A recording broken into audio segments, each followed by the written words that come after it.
Bienvenue sur ma chaîne. Dans cette vidéo, je vais vous présenter une démonstration complète d'un portrait au pastel sec. J'ai réalisé ce portrait à l'occasion d'une commande. Vous pourrez voir tout le processus de création et chaque étape en détail. Je travaille sur un papier pastel mat de format 50 par 70 et je vous donnerai mes meilleurs conseils tout au long de la vidéo afin de vous aider à réaliser à votre tour votre propre portrait réaliste.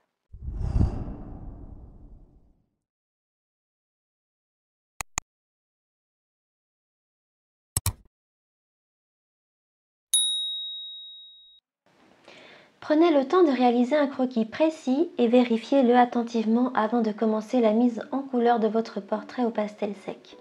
Si vous commencez à ajouter de la couleur sans avoir une base solide à suivre, il sera beaucoup plus difficile de corriger les erreurs plus tard. Pour cette démonstration, j'utilise des pannes pastel pour peindre la peau du portrait. Les pannes pastel sont des pastels secs sous forme de poudre compressée en forme de disque dans un boîtier spécial. Ils sont très faciles à utiliser et offrent une grande variété de couleurs pour les artistes. Les pannes pastel peuvent être appliquées directement sur le papier avec un couteau ou une éponge spéciale qui s'adapte à l'embout du couteau fourni avec le set.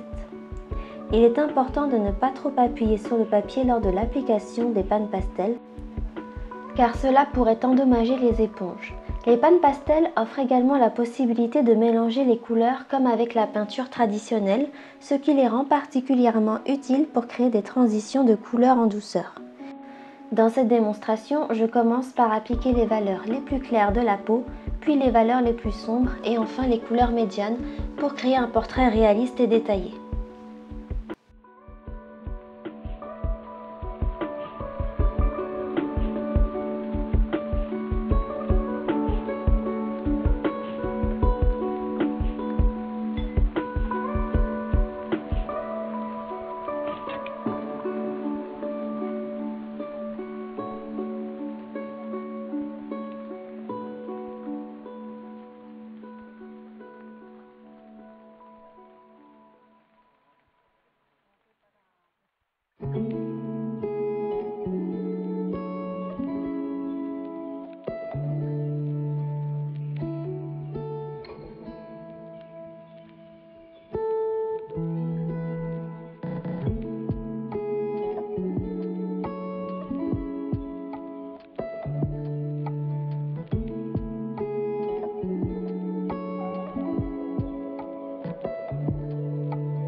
Une fois que vous avez appliqué vos valeurs de couleur avec les pannes pastel, vous pouvez estomper pour fondre les couleurs entre elles. L'estompage est une technique essentielle dans le travail au pastel sec car il permet d'obtenir des transitions de couleurs en douceur, un rendu lisse et flou et un aspect naturel dans votre portrait. Il existe plusieurs façons d'estomper vos couleurs au pastel sec. L'une des méthodes les plus courantes est d'utiliser un estompeur qui est un outil en forme de bâton pointu et en papier qui permet de mélanger les couleurs sur votre papier. Vous pouvez également utiliser une éponge douce ou tout simplement vos doigts. Lorsque vous estompez, vous devez être délicat et utiliser une légère pression pour éviter d'endommager votre papier ou de mélanger trop les couleurs. Il est également important d'utiliser des outils propres et secs pour éviter de contaminer vos couleurs avec des pigments de couleurs différentes.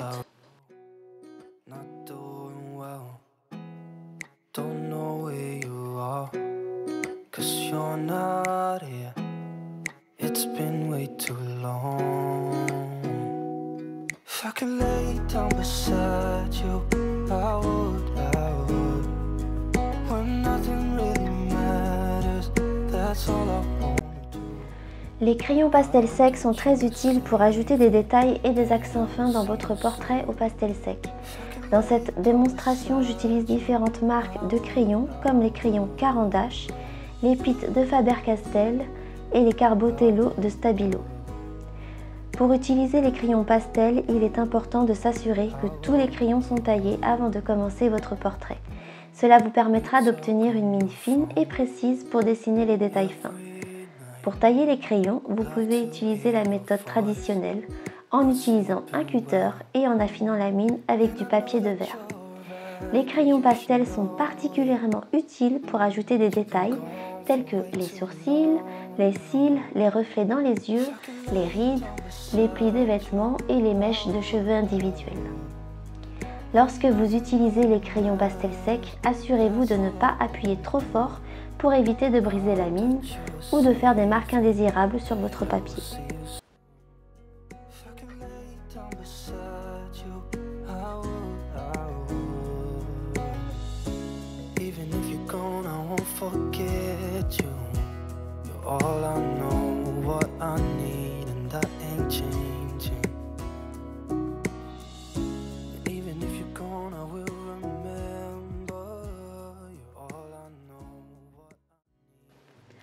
Les yeux sont souvent considérés comme la partie la plus importante d'un portrait car ils peuvent communiquer beaucoup d'émotions et d'expressions. Lorsque vous dessinez des yeux au pastel sec, il est important de faire en sorte qu'ils paraissent réalistes et vivants. Les reflets et les ombres dans les yeux sont également importants pour donner l'impression de réalisme et de profondeur. Pour créer l'effet de mouillé dans les yeux, vous pouvez utiliser des couleurs plus claires et des reflets brillants pour imiter l'aspect humide de la surface de l'œil. Les cils et les sourcils peuvent également aider à créer cet effet en donnant de la texture à l'œil.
La bouche est une partie très importante d'un portrait car elle peut également communiquer beaucoup d'émotions et d'expressions.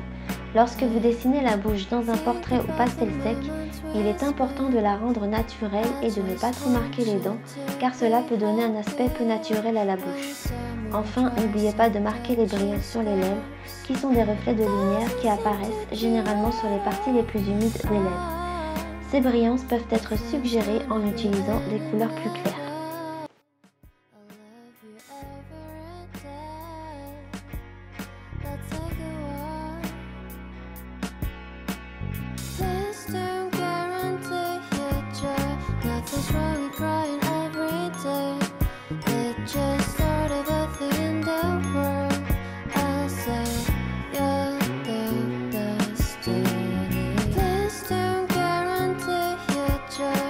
Nothing's wrong with crying every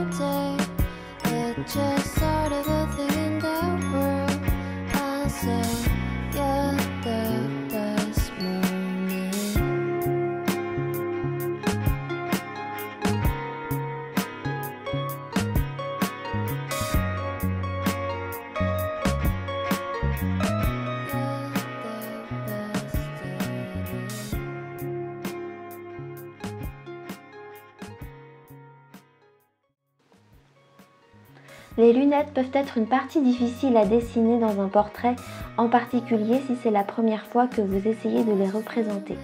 Les reflets et l'impression de transparence peuvent être difficiles à capturer. Pour dessiner des lunettes réalistes, il est important d'observer attentivement la manière dont la lumière se reflète sur les verres et sur les montures. Vous pouvez également estomper pour créer des transitions douces entre les zones de lumière et d'ombre dans les verres. Il est également important de se rappeler que le dessin est un processus d'apprentissage continu et que chaque dessin offre de nouvelles occasions de pratiquer et d'améliorer ses compétences. Il est donc tout à fait normal de rencontrer des difficultés lors de la représentation de certaines parties d'un portrait.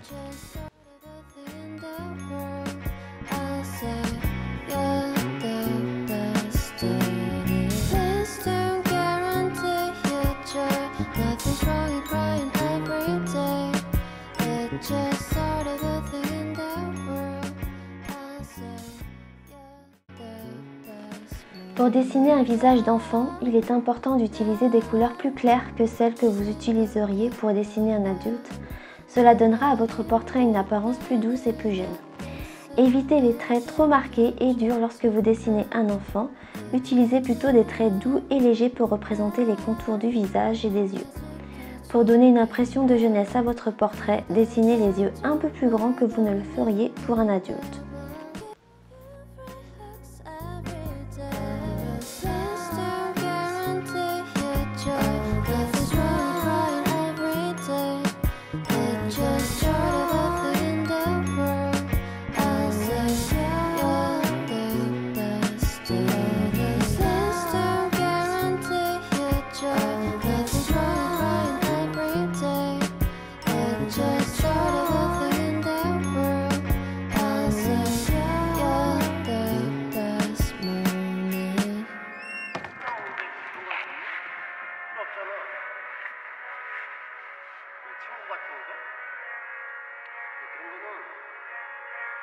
시간이 되게 오래 필요해. 그리고 쉽게 만난 색이고 신중하게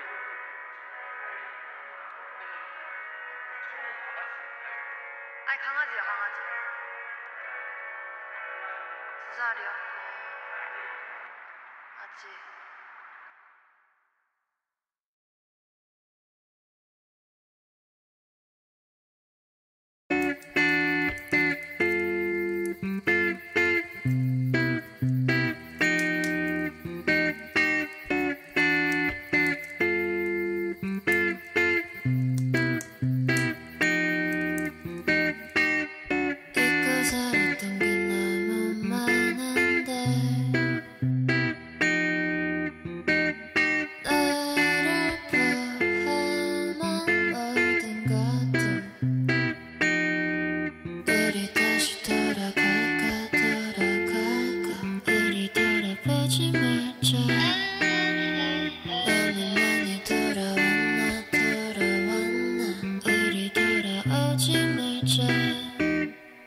핸드폰 속에 너와 나눴던 얘기들은 아직 남아 꿈만 속에 꿈이 아니겠지 꿈이었어도 나 헤어나오지 못했어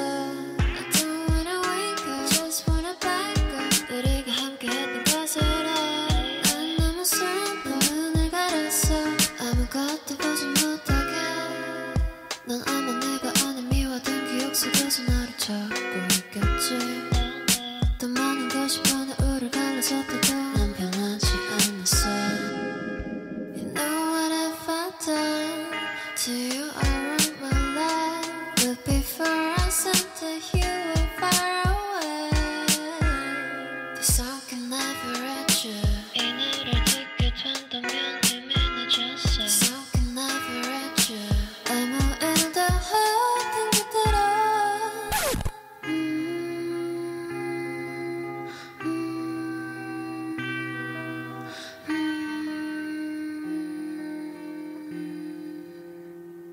우리 다시 돌아갈까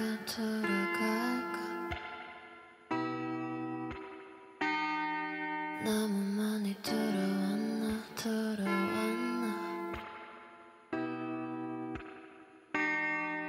우리 다시 돌아갈까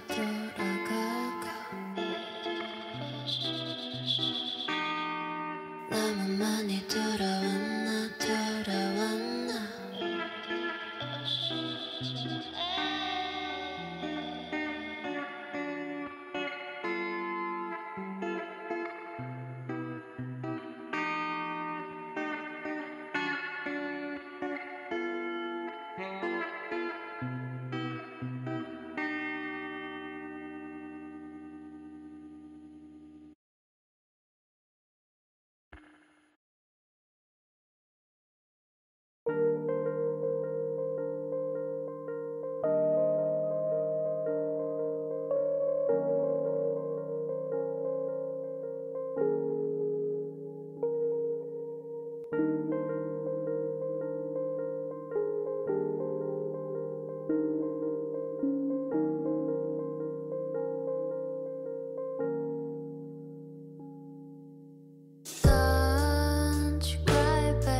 난 모를 거야 아마 날 모를 거야 웃고 있는 내 모습은 진짜가 아니야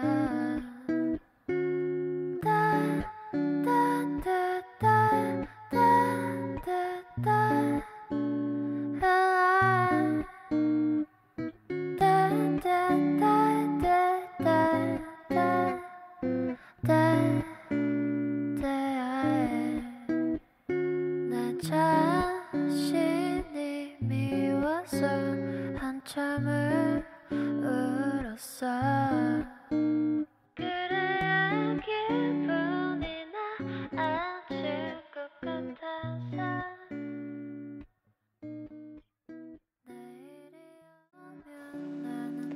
Dessinez des traits fins pour représenter les poils individuels. Variez la pression et l'épaisseur des traits pour créer un aspect naturel et réaliste.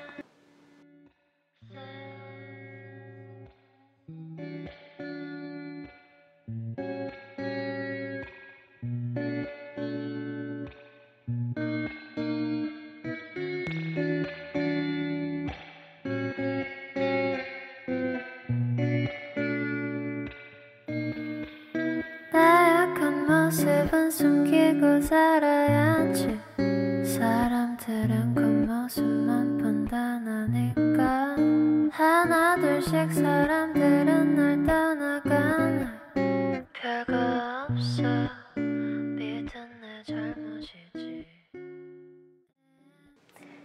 un fond flouté dans un dessin ou pastel peut vraiment aider à mettre en valeur votre sujet principal.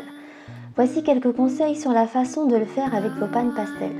Commencez par appliquer une couche légère de votre couleur la plus claire, dans ce cas le blanc. Appliquez le bleu clair sur le blanc. Utilisez un outil d'estompage pour estomper les couleurs ensemble en créant un effet de dégradé doux. Vous pouvez utiliser un doigt, un chiffon doux ou un outil d'estompage spécifique. Utilisez ensuite votre bleu foncé. Cela aidera à créer un effet de profondeur et de focalisation sur le sujet de votre portrait. Utilisez votre pastel noir pour ajouter encore plus de profondeur et de contraste. Appliquez le noir au coin et au bord, puis estompez-le vers le centre.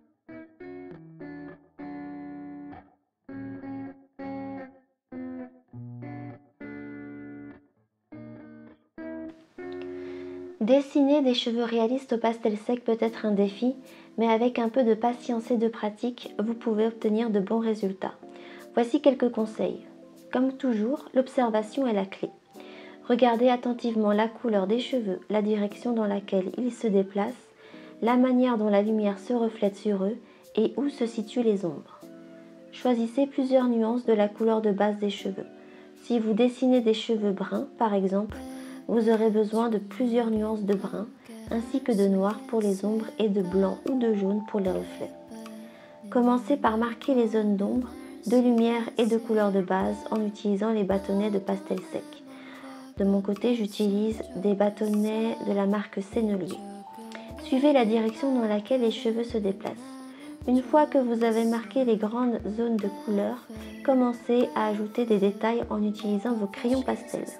Dessinez des traits fins pour représenter des mèches de cheveux individuelles.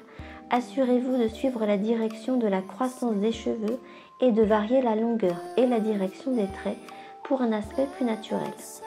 Utilisez vos doigts, un chiffon doux ou un estompeur pour estomper légèrement les couleurs. Cela aidera à créer une transition en douceur entre les différentes nuances et à donner aux cheveux un aspect doux et réaliste. Ajoutez des reflets en utilisant une couleur plus claire. Cela peut être fait en ajoutant quelques traits fins et délicats dans les zones où la lumière frappe les cheveux. Assurez-vous d'avoir un bon contraste entre les ombres, les couleurs de base et les reflets. Le contraste aidera à donner de la profondeur et du volume aux cheveux.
Say what you wanna say to me now.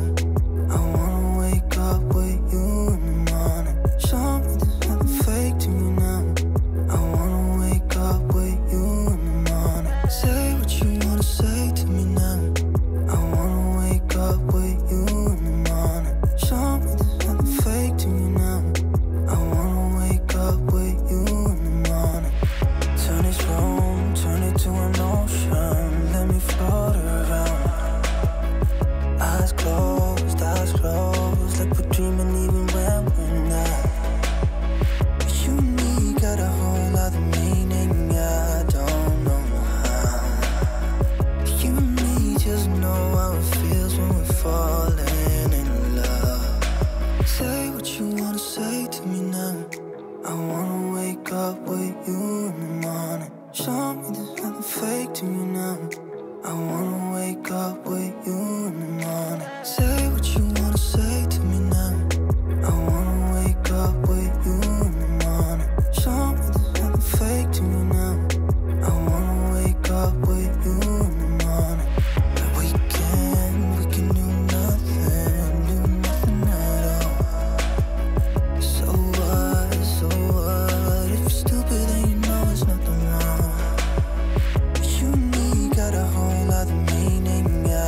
know just what you do to me. Play my emotions like a pair of puppet strings. Did it ever occur to you my heart's more than a toy? Please go easy on me, babe. Send message after message, forward my calls. Next day you hit me back like nothing happened at all. What about all the things you used to say to me?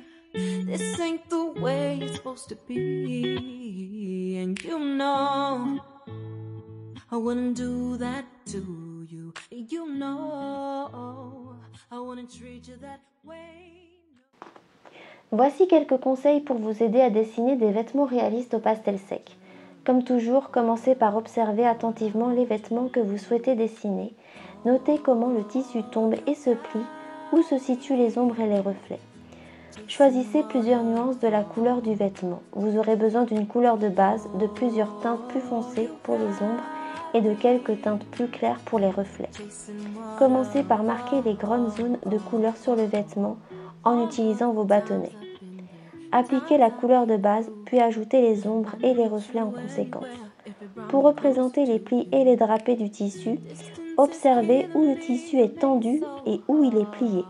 Les zones tendues seront plus claires et les plis seront plus foncés. Utilisez des lignes douces pour représenter les plis et estomper légèrement pour obtenir un effet doux et réaliste. Ajoutez des reflets en utilisant une couleur plus claire et accentuez les ombres en utilisant une couleur plus foncée. Le contraste entre les reflets et les ombres aidera à donner du volume au vêtement. Une fois que vous avez marqué les principales zones de couleur et ajouté les ombres et les reflets, vous pouvez commencer à ajouter des détails comme les boutons, les fermetures éclairs, les motifs, etc. Utilisez vos crayons pastel sec pour cela. Et voilà, c'est ainsi que nous arrivons à la fin de cette démonstration de portrait au pastel sec.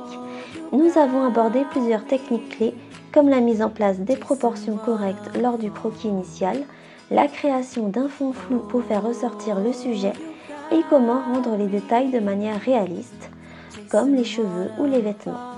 Je tiens à souligner que la pratique est essentielle pour maîtriser ces techniques. Chaque essai vous aidera à améliorer votre habileté et votre confort avec les pastels secs. N'oubliez pas que l'art n'est pas une question de perfection, mais d'expression personnelle et de progression. Si vous avez des questions ou des commentaires, n'hésitez pas à les laisser ci-dessous. J'apprécie vraiment vos retours et je suis toujours ravie d'aider. Si vous avez aimé cette vidéo et que vous avez trouvé ces conseils utiles, n'oubliez pas de laisser un pouce vers le haut et de vous abonner à ma chaîne pour plus de tutoriels sur le dessin au pastel sec. Merci d'avoir regardé cette vidéo et je vous dis à bientôt.